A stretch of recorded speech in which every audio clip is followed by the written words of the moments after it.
Hello, everybody. Hi, I'm a little shy. My name is Dan. I'm from the Game Beaters. And thanks for coming out. We're here to speak with some NES devs. Like, if you guys didn't know, they're still making NES games. If you grew up with the NES, you're probably going to dig what these guys are doing, right? So we're going to ask these guys a couple questions, find out who they are, and then we'll do a Q&A and see what you guys think. But, I want to start out with, what is the proper terminology for a new NES game? Is it homebrew or is it indie? Yes. Yeah, the answer is all of the above. It really depends on who you ask and when they were activated into the community, really, I think. I think probably most of us consider homebrew. We kind of conditioned ourselves to homebrew, but I'm open to that terminology. I feel like it's easier to search generically on Google, indie NES, and homebrew. Homebrew, you're getting all sorts of things. Yeah, when I first got into homebrew games, is like searching homebrew, you find a lot of beer. So, yeah, I think the terminology of homebrew actually comes back from do-it-yourself computers in the 1970s. Was it Wozniak from Apple was in a homebrew computer club in the late 70s, which is how the Apple computer kind of was founded. Right. So there's a lot of precedent for homebrew in like homemade software development, I guess. So I think the NES development community just appropriated that language along with the the act of making this new stuff for this dead console, quote unquote. Yeah, that makes sense. We didn't even introduce ourselves. Like, we should probably introduce ourselves. I mean, we're the Game Beaters, but you don't know what that is or what that means. So, this is Dick Boots. Dick Boots. And I'm calling it indie. If anyone wants to fight about it, there's a ring right over there. No, I'm kidding. I like homebrew. Let's spin if we can. My name's Dan B. And we run a YouTube channel where we focus on homebrew a lot of NES indie games, homebrew games. And so we wanted to have the opportunity to speak with these folks that are making the games and get the word out there, because these are real legitimate games. I think that homebrew got a weird thing at the beginning because it was kind of hard to develop homebrew, and the barrier to entry was high, so there wasn't a lot of there was a lot of tech demos, basically. But now, it's a little more accessible, and there's a lot of really good games out there now. Yeah, it definitely seems like the community has built up a knowledge of tech demos. Kind of like it took a while for the community to evolve past learning phase into building more complete games. So I think that was what you're talking about earlier. That it's easy to put together some small ideas and release them online as a ROM, or just to do a small cart run, but to do something really that shows a lot more ambition is something that we're seeing a lot more of now, basically just due to the combined knowledge of the community. Would you guys mind introducing yourselves and maybe your latest game? Talk about that a little. All right, so hello, everybody. My name is Joe Sherman. I'm from Cleveland, Ohio. Any Clevelanders? No, I didn't think so. My studio is called Turtle Time Media. I've been doing this for about 4 or 5 years now, using NES Maker, and that's definitely opened up the door for someone like me who's tech savvy but never NES development savvy. So it really opened up my world to what the concept of NES dev was. So Turtle Time Media, I make all cute little family-friendly games featuring a variety of little turtle characters that my wife and I have kind of developed prior to even getting into game development. I'm here promoting, this is a day one release, Crabbing Attack. It's a Space Invaders type game. We're over there in the game center in the future plastics section, and people are having a blast with it. I'm having a blast watching. So, hey, I'm Nathan Talbert from Bite the Chili Productions, and I've been doing homebrew for various systems for about 15 years. Started with Game Boy Advance. I do Atari 2600. Now kind of been stuck in NES for a while. I say stuck because it's a lot of fun. I've released a game called Anguna. It's an adventure game, sort of like Zelda, for a number of different systems. And now Jordan and I are working on a Ninja Gaiden style game called The Storied Sword. So that's what I've got going on. So I'm Jordan Davis. I'm from here in Milwaukee. I'm Milwaukee represent. I'm a musician. I've been in rock bands since I was maybe 14, 15 years old. And I've always been kind of a driving force, writing songs in my band, putting projects together. So I kind of got interested in homebrew from a podcast called The Assembly Line. A friend down the street was playing Tecmo Ball hacks with me, and we started getting interested in the idea of how much work it would take to put a new game onto a cartridge. And so my rudimentary initial searches found the Assembly Line podcast, and I started checking out what the community was doing on there. And I started messing around with a tool called NES Screen Tool, making graphics and kind of using Famine Tracker to make chiptune music to kind of bridge the gap between my musical skills and what might be useful for NES development. Then I found a NES maker during that time, and I made a game called Space Raft, which is set here in Milwaukee, about my indie rock band Space Raft. And all the levels in the game are different venues and restaurants here in Milwaukee that we kind of frequented at the time. And then I've kind of moved on to different collaborations, like I'm working with Nathan here on Slurried Sword, doing graphics and sound. So I do a lot of soundtracks for other developers. It's a way for me to kind of keep my collaborations going. And then I've got a few projects going here on my own. I think a question that might be on everybody's mind is, out of everything, why NES? Why NES instead of anything else? As somebody that jumped around from system to system, NES, we're at the age where that was the awesome thing as a kid. Like, I had an Atari and I liked it, but NES is the video game system that I was like, this is amazing. Like, these games are full worlds. I want to go be in these worlds. I want to make worlds like this. And so my whole life after that, even though I've dabbled in other platforms, I want to make a Nintendo game. That's been what I wanted to do. So really for me, it was that dream ever since I was, 7 years old and I first picked up that gamepad. I want to make one. Yeah, and I think on top of that, I don't know if you guys are aware, but Nintendo had a notoriously strict publishing policy on the platform during its era, and a lot of that had to do with the CIC chip, with the anti-piracy chip in the console. The thing that makes your light blink when you put in a cartridge and it doesn't have full context. Because it was difficult for people to access the inner workings of the NES because of the piracy card. I think in a lot of our imaginations, there was this disconnection from creating games and actually publishing on the NES. And so for when we were kids, we probably just we thought maybe these cartridges came from space. Who made these things? A lot of them were made in Japan. We didn't know anything about the developers. And now we get to listen to podcasts and hear about other people making these games. And the barrier to actually accessing the NES as a creative platform has been lessened now that we've kind of reverse engineered the piracy chip. And a lot of that was done in the early days of homebrew and a lot of the tinkering phases, around the turn of the century, and also in East Asia when the bootleg market's there. And probably the advent of emulation has helped a lot as well. Absolutely. Emulation has been a huge boon for NES developers and has really pushed things a lot forward. I mean, when you listen to older NES developers talk, like last year, they had Rare developers, David Weiss and Kevin Bayless here. And they went through and did a panel and talked about creating sprites and how long and laborious that was back in the 80s and the early 90s, often using Xerox machines and razor blades. And we can bounce our sprite creations to our ROM files within a matter of seconds and play them on an emulator without any significant delay in our testing process. So it really increases the speed of development as well. Are there any NES games that you've pulled inspiration from? I always joke because I've never had a creative original idea in my life.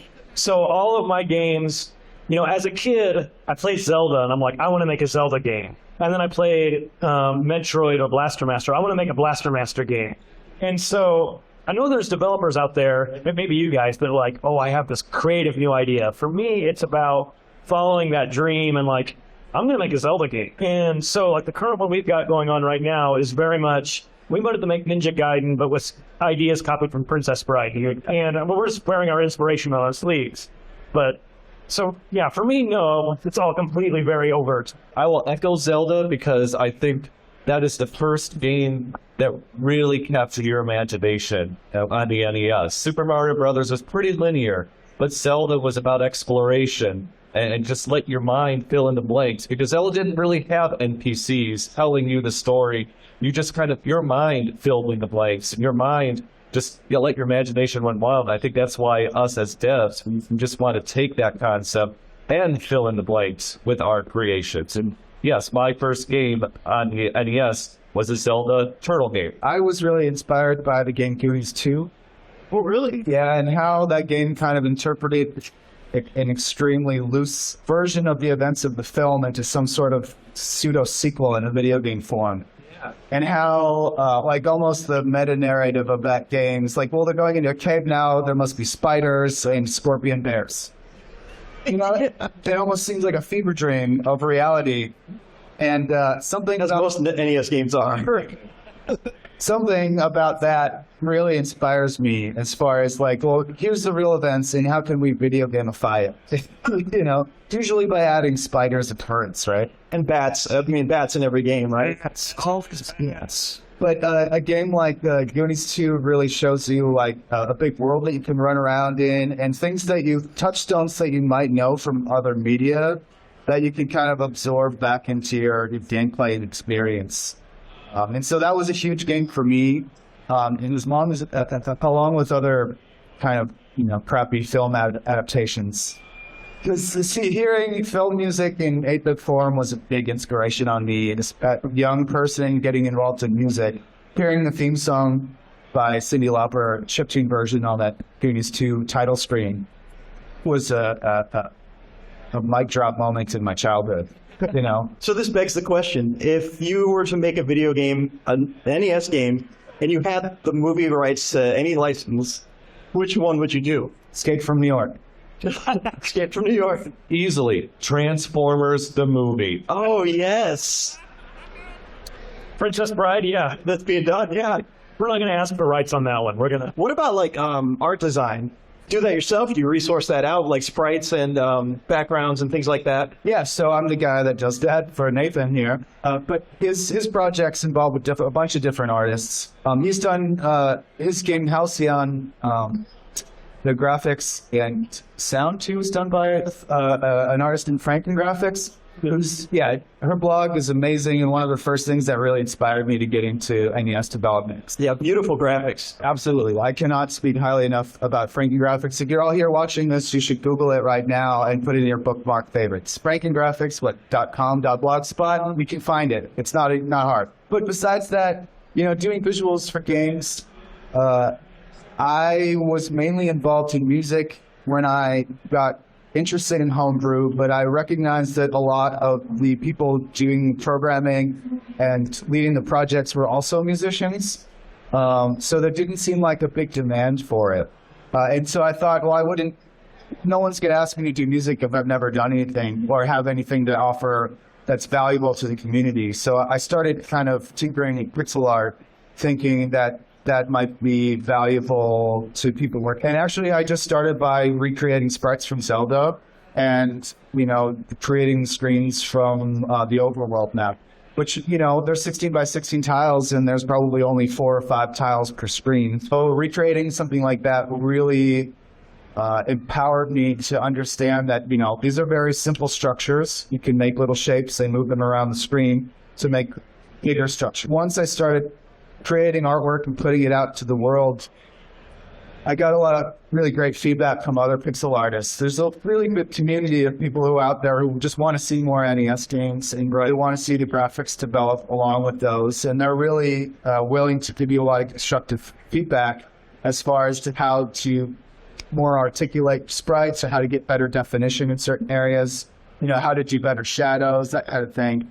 I got really involved with a community around a game that developed called Project Blue, which is also by Franken Graphics. Great game, too. Absolutely. One of my favorites. And I was in this deep rabbit hole of looking at Franken Graphics art and kind of playing Project Blue, posting to their Discord and getting feedback from Franken Graphics and their box artist, MT Graphics. He did all the manual and everything. And just the support I got from those devs alone was enough for me to really level up my visual art. And I think enough to the point where Nathan asked me if I'd want to work on a project. The nice thing about 8-bit artwork is that it's very minimal and it's much easier to keep from getting overwhelmed by it. When you look at a blank canvas, there are so many possibilities, but when your blank canvas only has X amount of pixels you can use, the choices become narrower to how you are going to represent what you're looking to represent. Right, and only so many colors within those. Exactly. Yeah. So if you need to draw a radio for a screen or a telephone, your choices are dependent on the technology and the limitations of the technology, rather than what your conception and your imagination of what a telephone is. There was always a balance between the two. Right. Well, sometimes limitations are what creates great art, really. Absolutely, and that's why I like the NES as a platform, is how limiting it is. If I had the rest of my life to pour into a game that had unlimited memory, I would never finish it. I would never. You'd never see me again. But NES games have a finite amount of memory, and they have a finite amount of graphics that they can display. There's a finite amount of notes that you can play per channel at any time. So all of your decisions are based on what the technology can actually do. How about you, Joe? Want me to follow that? I come from, I'm kind of a weird hybrid where I'm techie, but I'm also artistic. So I can get by doing pixel art. I can get by doing coding. Definitely I have zero musical talent whatsoever. So yes, music is what I have to farm out. But pixel art, I don't know. It just kind of, I think I'm do passable work. I'm happy with my cute little turtle characters, and I think they're kind of cartoony, and NES handles that well. I just want to say that Joe's art is great. It is. He should give himself more credit. But the nice thing that I said before about the limitations of the artwork, Joe's able to draw representational sprites of crabs and turtles within 16 by 16 pixels. And as long as, the shell is represented and the shape of the turtle is represented, animating that is much less intimidating. You can make the four limbs move, and all of a sudden you have a walking turtle. And the graphics in Joe's games are very high functional. That's something that's really almost unique to older pixel platforms. Joe, I had a question. I was wondering if you could speak to any challenges you might have with a two-player game. Two players at the same time, so forth. Krabby Attack as a two-player option. Do you want to try to break the mic and introduce Krabby Attack the way you're supposed to? All right, cover your ears, everyone.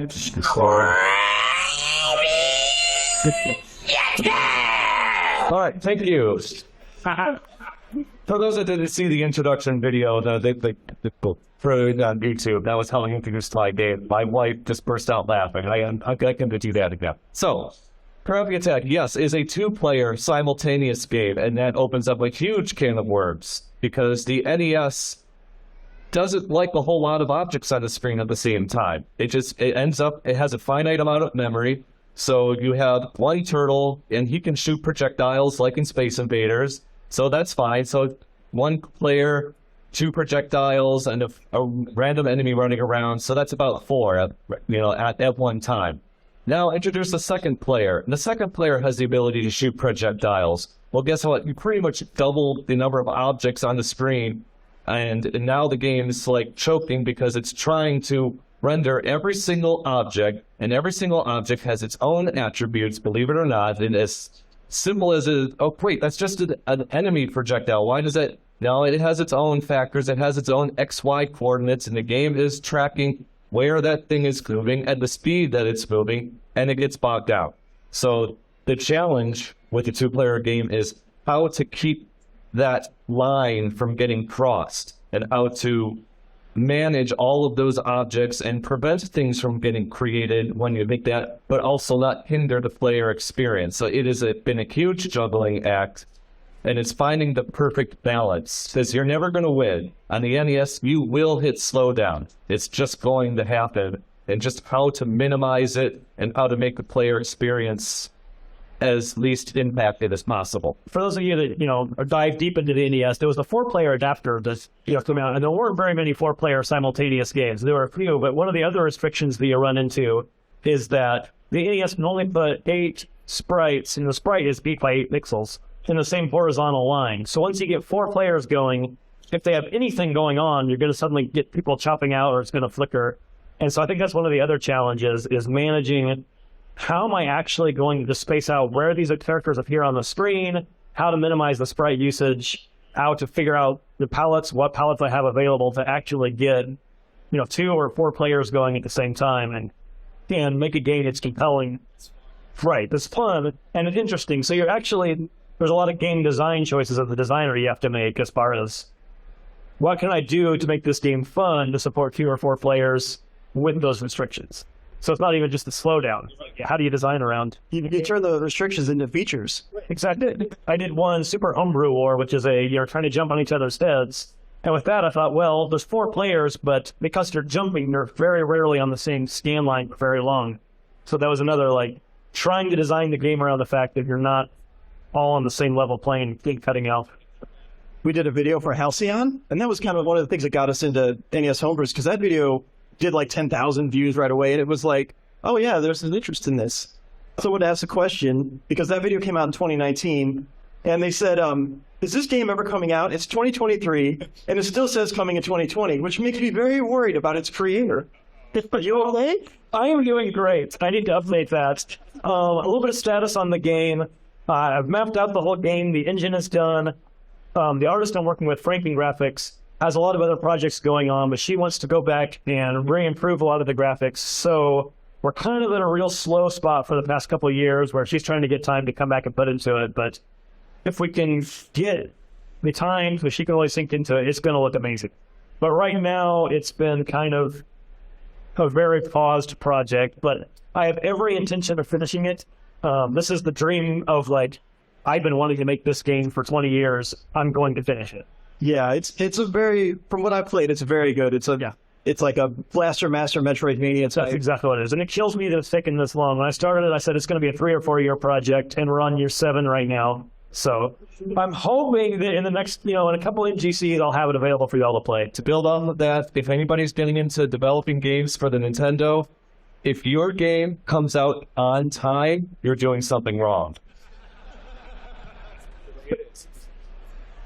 We have a few other questions here, but I wouldn't mind taking a break from asking questions, see if you guys have any questions out there. Do you guys have any questions for any of us? In the back. We are very close to done. We've got, 6 worlds that we're making. We've got 5 of them finished. So probably in the next couple months, we will have the whole game finished. Now, of course, there's a lot between finished and release as far as beta testing, polishing, doing packaging. We were just talking last night. A realistic goal is have cartridges ready to sell at MGC next year. And you can play 5 levels of it, right? Yeah, you can go down to the VGS room down in the community zone, and you can play through most of the game right now. Or if you're really wanting to play it at home, you can do his Patreon. We've got a demo on Itch, which is the first level, and it's true. My Patreon supporters get early access to my development builds, and sometimes they're broken, and sometimes they're very playable. What's it? What's one favorite homebrew? Oh, that was a question we had too, so I'm glad you asked it. I'm going to give a shout out to the first homebrew that I discovered, and that was Eskimo Bob. I found that through a Kickstarter, and it's like, wow, people still make games for the NES, so that was my gateway, and I backed it. I'm actually one of the top tier, whatever it was. I think only 5 people could get their name in the credits, so I got the white cartridge, so if you can play it, prove me wrong. My name's at the end of the game. But Eskimo Bob kind of holds a special place in my heart because of that, because I learned about all of this from then. I have a lot of favorite homebrews. I have an active top 10 list that I edit about every month and date it so that I can look back and see how my tastes have changed over the years. But I think my official answer would have to be Lizard, because I bought my first physical homebrew here at MGC in 2019. I bought a copy of Lizard and I took it home. This was before I had actually pulled my physical NES out of the closet. So I had been playing on emulator on my computer for a while and getting kind of interested in what might be possible. And Lizard was the game that actually forced me to pull my NES out, hook it up, and just dive into a game. And the music to that game is incredible. I agree with that. My favorites, there's a game called Legends of Owlia that came out right about the time I was getting into the scene. It was funny because I first read about it, I was like, dang it, that guy he beat me to making a good Zelda game. When I got so discouraged. And then I played it and got to know the developer. I'm like, oh, I love this game. Oh, it is cool. You have this pet owl, and it learns all these abilities. That's the game. So, it can go pick up items. You can throw it to attack guys. It can drop bombs. It's got a lot of neat mechanics going on. And I love multiplayer games, so Micro Mages, probably a lot of you have heard of that. One of my favorites. Because you can get 4 people going at once. Kevin, who asked the question, he made this, I think it was a port of a game called Nothing Good Can Come of This cheesy little two-player duel thing that I just love. It's one of my favorites, too. So I don't know if you're fishing for that answer, Kevin, but it's one of my favorites. Can I propose another question off of that? Sure. What is your favorite Kevin Hanley game? I was very impressed with what you can cram into that skate. I mean, I was dumbfounded by it. Except, I'm sorry, I have to take a star away because I cannot do that slide puzzle. My brain just not work that way, so I could never get past that. Sorry. I already answered the question. I would have to probably say the incident. Way to go, Kevin. Does Leisure Suit Larry count? Leisure Suit Larry counts. All right, so I've got a couple questions. First one, did someone hand me those PBRs? Well, thank you.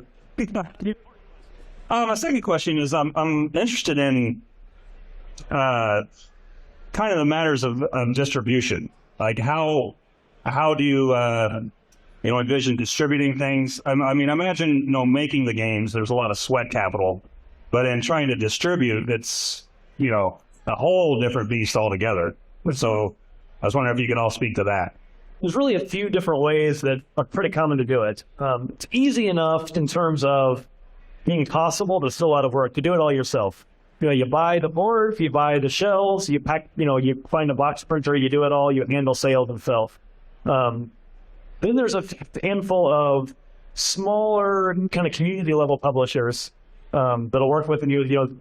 Guys that are our friends, they made games, but they've done all this before, and they'll handle that for you. And then there's some bigger publishers like Limited Run Games who you can go through. They have a broader reach. They're a little bit more corporate. So usually people are doing one of those 3, and there's trade-offs of each of which you want to do. But that's kind of the 3 channels that often you can go. And I would offer an additional channel of just digital only, because with itch.io offering ROM files is really easy to do to the public. And for homebrewers that are outside of America, a lot of homebrewers in Brazil really like to offer digital ROMs on itch.io, because obviously shipping cartridges from Brazil to the U.S. is cost prohibitive. Ordering boards and shells to Brazil to sell there physically is cost prohibitive as well. So, for homebrewers in Europe and Brazil and in Asia as well, like it's a really good channel to get especially small little tech demos out to people without having to worry about the physical side. And I mean, for us up here, the physical part of NES production is kind of what inspires us, I would say. Like to see your item on a shelf that you put all this blood, sweat, and tears into, it really means a lot to us. But buying a ROM file is also a really great way to support any of us. Sure. And one other thing that I think is starting to happen more and more is the Switch store is starting to get NES homebrews as well. That's another place you can maybe go to find them. It seems like that entails a lot more work, perhaps. Yeah, that requires a lot of overhead as far as getting ESRB ratings, and then actually doing the laborious work of porting it to a platform that can be run, because the Switch doesn't natively run NES ROMs, so you've got to develop an emulator or port an emulator for it to work on. And then, if it's going to include extras and all this other layers that go on to making it worthwhile for a digital. Any other questions for you guys out there? How much does it have to do with piracy? What's that with what's the region? There's a little bit out there. I mean, I've definitely gone to websites and seen people making and printing my cartridges and selling them. I know people have different takes on that. Everybody's take is different. Mine is, okay, whatever, that's kind of amusing.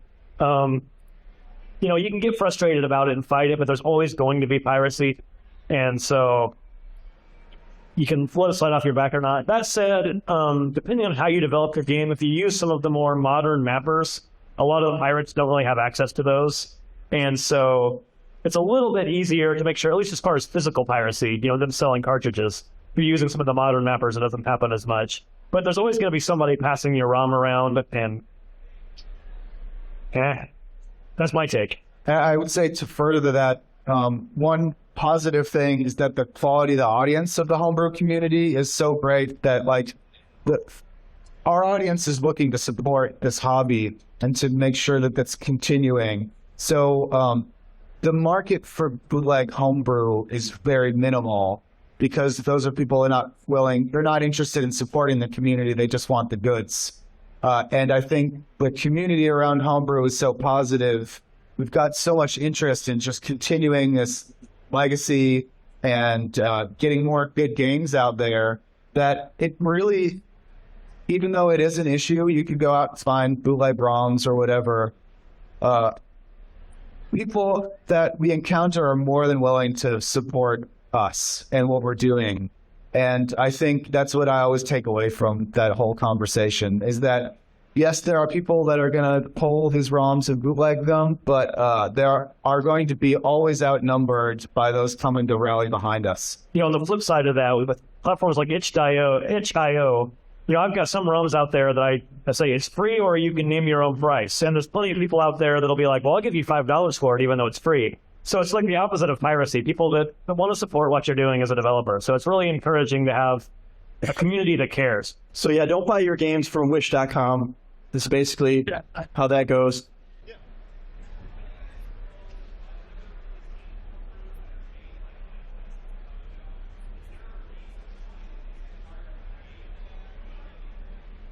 I'm going to rephrase it or say his question so I can hear it. Why are there not more homebrews that are like Mike Tyson's Punch-Out as far as big enemy and Just a mapper.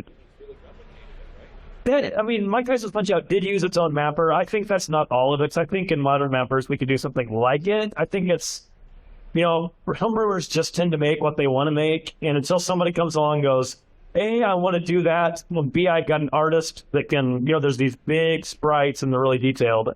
That kind of put one out that was kind of Punch-Out like. I forget the name of it. Creepy Brawlers, yeah. Yeah. I've had this idea in my brain that I don't know if I'm ever going to actually do it, which is a Dragon Warrior style RPG, but the fights are like Mike Tyson's Punch-Out. So you're dodging. I don't know if it'll ever really happen. So I've got about 15 other games in my brain first, but it just takes somebody saying I'm going to do that, and then it hasn't happened. There's also Super Russian Roulette, which is a game that uses the NES zapper, but doesn't use the screen at all, so it just counts your input clicks.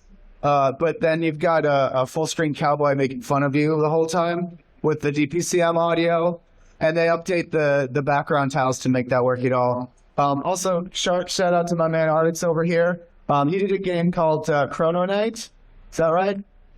Yeah, Chrono Knight uses some big background sprites too. The nice thing about that particular setup is that the scanlines don't cross when they meet, so they're not actually on the same plane. So you can fit two big sprites, top and bottom, but not next to each other. So that's kind of a Punch-Out and mini. How do you turn your inspiration into a game? Time. Yeah, I suppose so. Well, I guess more so deeper than that. Where do you get your inspiration from first? So I kind of let in with this. My wife and I collect little fleshy turtles. So on our very first trip to Myrtle Beach, we went to a little candy shop and they had a little turtle that we just thought, oh, that's cute. And we named it Pokey, and I think I actually was to give a name. And then every vacation since then, we would just pick up a plushy turtle and we'd give them silly little names. And then I went so far as to give them silly little personalities. Like Toby the turtle was a little gamer turtle. He loved to play retro gaming. Walton the turtle just was kind of like my wife. She loved to have the spotlight on him, wanted to be the center of attention. All these just silly little things. I don't know why, just because we were just having fun, whatever. And then I got into NES dev. All right, now I can make a game. What do I make a game about? Well, I already kind of built these characters in my mind, so that's half the job right there. So now I just build a world and a game around these characters, and I feel like that has made things come more naturally in inserting these characters into situations because I kind of know who they are and what they'll do with them. Then I have a slightly different take, but I started, I wanted to make a Zelda type game. I want to make this type game, so I often start with that. But then, because it's a hobby, I don't want to spend a lot of time planning. I just want to do stuff. So I usually just start writing code and slapping stuff on the screen. And for me, it's this funny process where the end product is nothing like what I thought I was going to start with exactly. Like, it just kind of materializes over time as I throw stuff at the wall and write code and make levels. So for me, it's kind of a funny thing. Like, I don't even know what I'm going to end up with. I start and I see where it's going to go and hope that it goes somewhere fun. And for me, I think it really varies from project to project, and that's because I'm jumping around between visuals, pixel art, and doing a lot of chiptune soundtracks as well. So sometimes it's like the soundtrack work, it really just depends on what the needs of the project are, how many sound effects we're going to have. If there's going to be 2 players, that means twice as many sound effects, and the music is going to be arranged to leave enough room for those sound effects to exist. You know, so it really depends on the objectives of the game, and then oftentimes the kind of underlying vibe you want to bring to it too. But with graphics work, you know, I tend to do a lot more research because I'm more of a musician than I am an artist. So, like when Nathan asked me to start Project Sword with him, well, it's what we were calling the Storied Sword when he started. He wanted to do a twitchy action platformer that had some influence from Batman and Ninja Gaiden. So the first thing that I started doing is started playing those games and then compiling lists of platformers that I would like to pull inspiration from to played a lot of Castlevania, Simon's Quest. But then I also started looking at movies that might have the visual style that we would be looking at too, because then I can kind of pull places into my imagination that therefore to be regurgitated out into pixel art on the screen necessarily. So with Storied Sword, it's watching a lot of swashbuckling movies and a lot of fantasy films and stuff, just so that space in my head is populated with images. So we're talking months of research, and yeah, it's a continual thing for me. When we started Project Sword, I beat Ninja Gaiden and I beat Batman as like first step, second step, right? 2 great games, by the way. Oh, super. One of the side effects of starting this project is those 2 games have now become some of my favorites of all time. Yeah. And I don't know if I would have had the patience or the fortitude to make it through if I didn't have a project on the line, you know, like I really had the determination to see the ending so that I know how it felt to get through. This brings me to another question now. There's something known as like NES hard. Now, do you guys, that seems to be, you know, disappearing these days, or becoming like a Souls-like game where they, you know, make it essentially really hard. Do you try to find a balance with that? Are you trying to go for the old school NES hard? So with my games, my hope and intent is to try to make them family friendly to entry-level gamers, as well as trying to find a good mix to make it so that, okay, once you get far enough, there's enough challenge to sustain it. But also, realistically, I'm getting older, my reflexes suck. I cannot play any of these Kaizo games that are out there anymore, so that doesn't appeal to me. And the first rule of game dev is make a game that appeals to you. So that's why I keep my games entry level, but a good enough challenge down the line. For me, it really depends on the game. You know, going into each one, you have a different goal. You know, the Storied Sword, I want to make it like Ninja Gaiden, and so part of it is I want that similar level of difficulty, which Nintendo hard is a good, descriptor. Because a lot of this modern, insanely hard stuff, like, I want this to be appealing to people, not insane, but I do want you to get angry enough to throw your controller every once in a while. But some of my other games, like, this should be a game where exploration is the focus. And so you can take your time, play through it. It shouldn't be that hard. So really it depends on what am I trying to accomplish with each game? Where is the fun in that genre? And if it's not a mechanical challenge, then it's not going to be that hard. And I would say further to that I think each genre has its own kind of audience and its own objectives to meet. So it really depends on what kind of game that you're trying to create. You know, if it's a game that requires a lot of exploration, you end up building up your character, and then by the end of the game, you feel super strong. And if you run into a spike, it's not the end of the world because you got a flame whip, whatever the situation is. But in other games, the play, it's all about the mechanics. In Ninja Gaiden, if you die in the last level, you just die in the last level. You're not any more powerful than you were at the beginning, provided you have the spin slash or not. But, if I'm going to sit down and make a video board game or something, I'm not going to make it Ninja Gaiden hard. because that's not going to be the thing that you're going to want to do relaxed on a Sunday evening with your family and play. So it really just depends on determining who your audience is for the type of game that you're making. And yes, your audience should always be you, but we're doing this to communicate our ideas to other people. So it's really important to be conscious of other people's experience through our games as well. So to have your audience in mind and to make a game that would suit the type of person who might be inclined to pick it up. I think the other thing too is you're talking about, modern direction. There are modern things you can add even on top of that. Like in the Storied Sword, we got rid of number of lives and game overs because that doesn't really add anything to the challenge. So there are modern takes you can add that maybe help along what you're trying to get to, but still keep it as the genre that it is. So, we're also going to add an easy mode that's in there because some people just want to experience the game. We'll put it in an easier mode, so there's some of those modern takes, but at the same time, the genre should determine how hard it is. Well, I think 8-Bit Hard would be a great band name. Just for anybody out there. Anybody wants that, you can have it. 8-Bit Hard. That's a great name. So we've addressed the 8-bit hard thing, and I want to take, real quick before we run out of time, I want to take this opportunity to thank the Game Beaters for having us up here and talking to all of you. But we are fans of the Game Beaters channel, but we haven't really heard much from them, so I'm going to throw a question at you two. Fair enough. Without pandering to us, what homebrew game really wowed each of you? Well, when the question was asked earlier what your favorite homebrew game was, I was going to say Owlia. That was the first one that really hit me, that I was like, oh, this is amazing. This is a great NES game regardless of when it came out.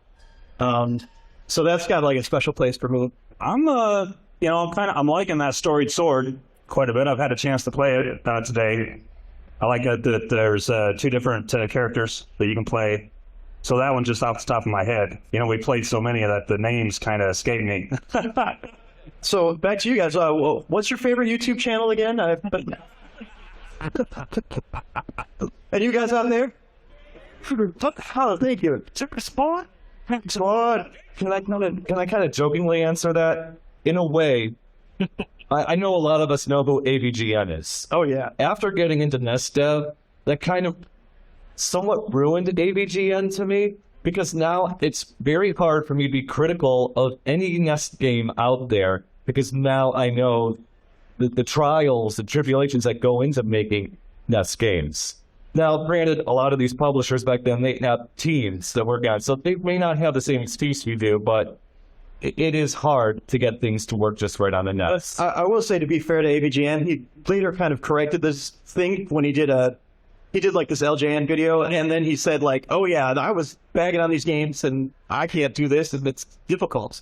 And it really is. I can't do the games, but I'm sure I could figure it out. But basically, when we're reviewing games on our channel, I try to be very fair, right? And say, this is what I like about it, this is what I didn't, I wish this was better, I love this. But I know full well you guys are putting way more work into it than I am just playing it. So, but I do want to be fair and let the audience know this is what you're getting into. But I think that's a great way to do it because, we're humans, we develop stuff. The whole AVGN, we're just going to rip on stuff is annoying. But at the same time, critiquing things is a valuable part of creating. And so I think that's important to hear critiques. That's for certain. We all are trying to get better at what we're doing because we love the NES and we want to see really good games put back onto the console.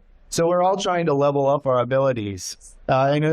Constructive criticism and showing each other ways to improve or helping each other when questions come up in the community. All that stuff helps put out better games, and it makes all of our games better.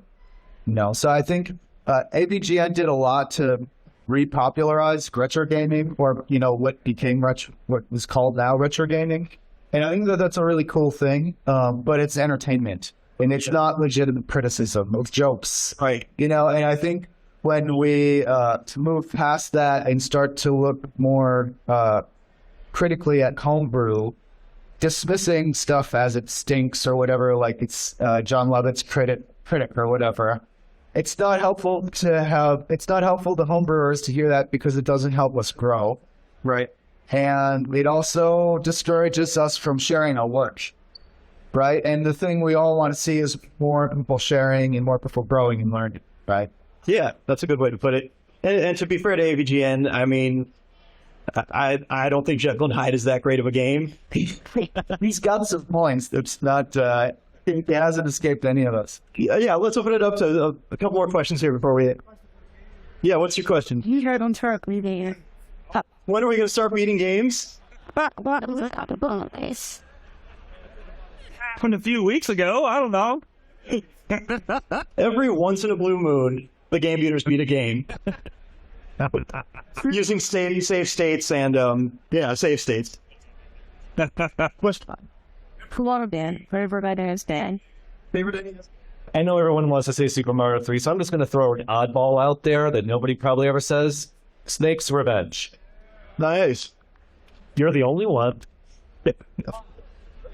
Probably Ninja Guys. So I always credit the game that got me back into retro gaming, which is Gradius. I would have to say Mega Man 2. That's my close second. I'm a sports game guy, so baseball stars. Save batteries. So, yeah, man, nice. All right, thanks for coming out, everybody. Thanks for having us, guys. What? Thanks. I appreciate it. Thank you. Appreciate you coming. Thank you very much, everybody.